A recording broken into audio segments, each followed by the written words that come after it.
Bonsoir YouTube, j'espère que vous allez bien. Vous me notez tout de suite cet épisode de Dan Da Dan, l'épisode 5. L'épisode précédent de la semaine dernière m'avait pas mal déçu. Là, dites-moi ce que vous avez pensé. C'est parti pour la revue de Dan Da Dan.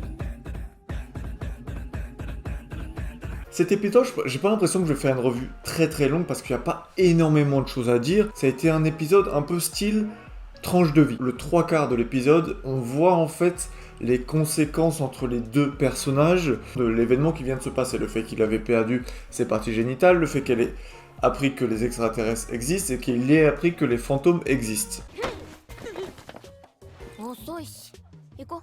Il s'est passé que un jour ou presque une nuit, je sais pas si c'est tout dans la même nuit ou s'il y a eu une journée entre temps, mais je pense qu'il y a eu une journée au moins qui sont passées. Et ensuite là, en fait, il fallait retourner de manière normale à l'école et tu te rends compte que lui il retourne dans ses travers où il est là, oui bon personne va me reconnaître, en fait on n'est pas devenu aussi proche comme ça, et elle reste tout à fait elle, naturelle, et pour elle voilà c'est devenu un ami, etc.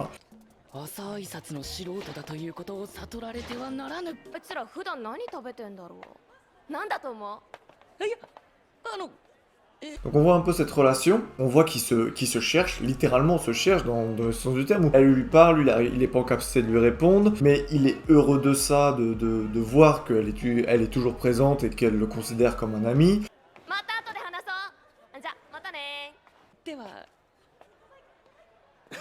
Quelque part, sa vie ne change pas à côté, parce que dès qu'il rentre en classe, il se fait bousculer, les gens le bousculent, il se prend des ballons dans la tête et tout. Tellement il lui arrive quelque chose de bien dans sa vie, il est prêt à pardonner tout, il s'en fout complètement. Du côté de Momo, c'est un peu pareil, et on voit qu'ils sont en cours et que les deux, en fait, ils ont qu'une envie, c'est de se parler l'un à l'autre, en fait. C'est de parler de ce qu'ils ont appris, donc elle des aliens et lui des fantômes, ils ont envie d'échanger.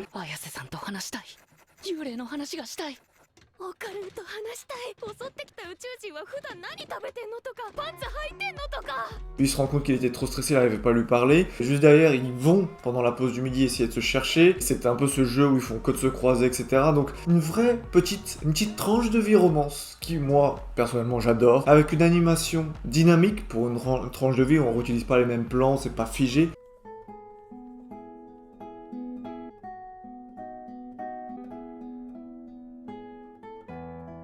Tout bouge autour, le décor bouge, les personnages autour bougent.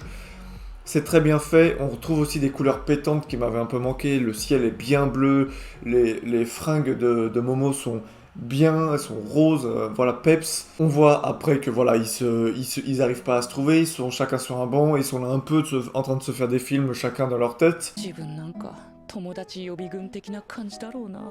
Parce que, hop, ils se rencontrent, ils se tapent dedans, ils se font un petit bisou. C'est passé très rapidement, je pensais que justement ils allaient en faire un peu des tonnes comme, je pense que dans le 3 quarts, voire le 99% des animés, ils font où t'as vraiment un arrêt sur image sur le bisou, etc. Mais là on a vraiment le côté accidentel.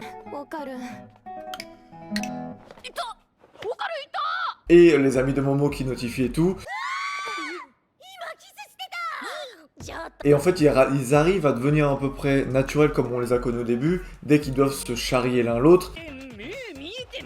Ensuite, là, on a un peu une nouvelle dynamique qui va arriver dans l'épisode, où il se rend compte finalement, il a seulement son sexe qui est de retour, mais pas c'est de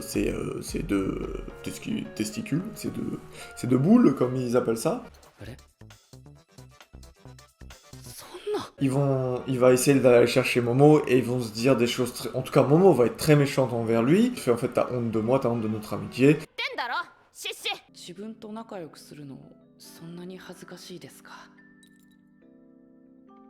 Et donc tu vois que, en fait, ça nous permet, moi j'aime bien ce genre de choses, ça nous permet de voir qu'ils s'apprécient l'un l'autre, qu'en fait ils sont juste maladroits. Et je trouve que c'est très réaliste, je trouve que, en fait, quand tu voilà, t'as une nouvelle personne dans ta vie, à quel point t'es pas obstiné, mais quand même un peu, elle te prend beaucoup de place, d'un coup elle arrive, t'es maladroit, tu te retrouves plus, t'es plus la même personne. Même ses amis lui disent, t'as été vachement dur, lui il bégaye, il comprend, lui il a toujours bégayé, etc. Mais ensuite, il y a un peu une scène un peu classique où elle est un peu jalouse parce qu'il y a une autre fille qui va parler à Ken alors que normalement c'est le mec impopulaire qui a pas d'amis.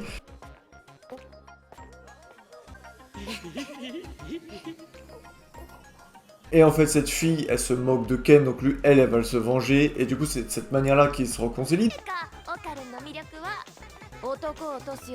J'ai beaucoup aimé que on part d'une situation cliché connue de tous les mangas animés, et en fait on en détourne pour une sorte de réconciliation. Donc ensuite on passe sur la fin de l'épisode directement, on apprend que Meme Turbo, elle est pas morte, elle était encore dans le corps de Ken, ils arrivent à extirper seulement sa conscience si j'ai bien compris, mais son pouvoir reste dans le corps de Ken.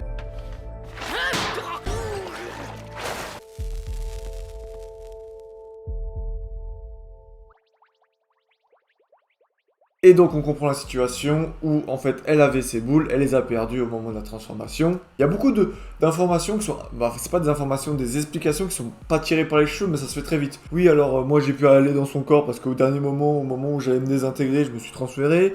Ensuite, t'as réussi à transférer son âme dans le chat, dans la poupée chat, parce que je l'ai tapé dessus, elle l'a vu et... Son pouvoir est resté dans son corps et tout. En fait, il y a des explications qui sont un peu tirées par les cheveux, mais en fait qui ne dérangent pas. En fait, on t'explique, voilà, c'est arrivé comme ça. Bon, que ça soit vrai ou non, est-ce qu'on s'en bat pas un peu les couilles? Si, je le dis. Je le dis, on s'en bat les couilles. Mais au moins, on a une explication. Qu'elle soit... Voilà, c'est pas très important l'explication elle-même, mais on en a une.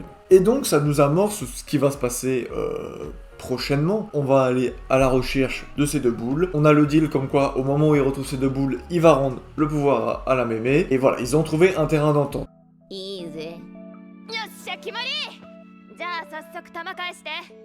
Comme j'ai dit, l'animation était très belle, la dynamique très bonne, tranche de vie, mélangée un peu avec choses sérieuses, avec un peu d'humour. Au moment où Momo elle apprend qu'il a perdu ses testicules, elle est morte de rire. Quand ils se bastonnent un peu, quand ils se fritent, c'était très drôle, très bien animé. Ses meilleurs amis qui réagissent aussi, je trouve ça super drôle. J'ai préféré cet épisode de cette semaine à celui de la semaine dernière, alors qu'il n'y a pas du tout de bagarre, mais je trouve qu'il a raconté beaucoup plus de choses, qui était beaucoup plus agréable, et que l'animation était très bien et était parfaite dans ce cadre. Donc je voudrais pas spoiler. Tout ce qu'on sait, c'est que là, on est en amorce d'un nouvel arc, donc on va voir ce que ça va nous donner, mais j'ai vraiment hâte de voir comment ils vont animer, comment en animation ça va rendre. Dites-moi ce que vous en avez pensé dans les commentaires, n'hésitez pas à vous abonner, partager la vidéo, c'était une revue qui était assez courte. Merci pour tout,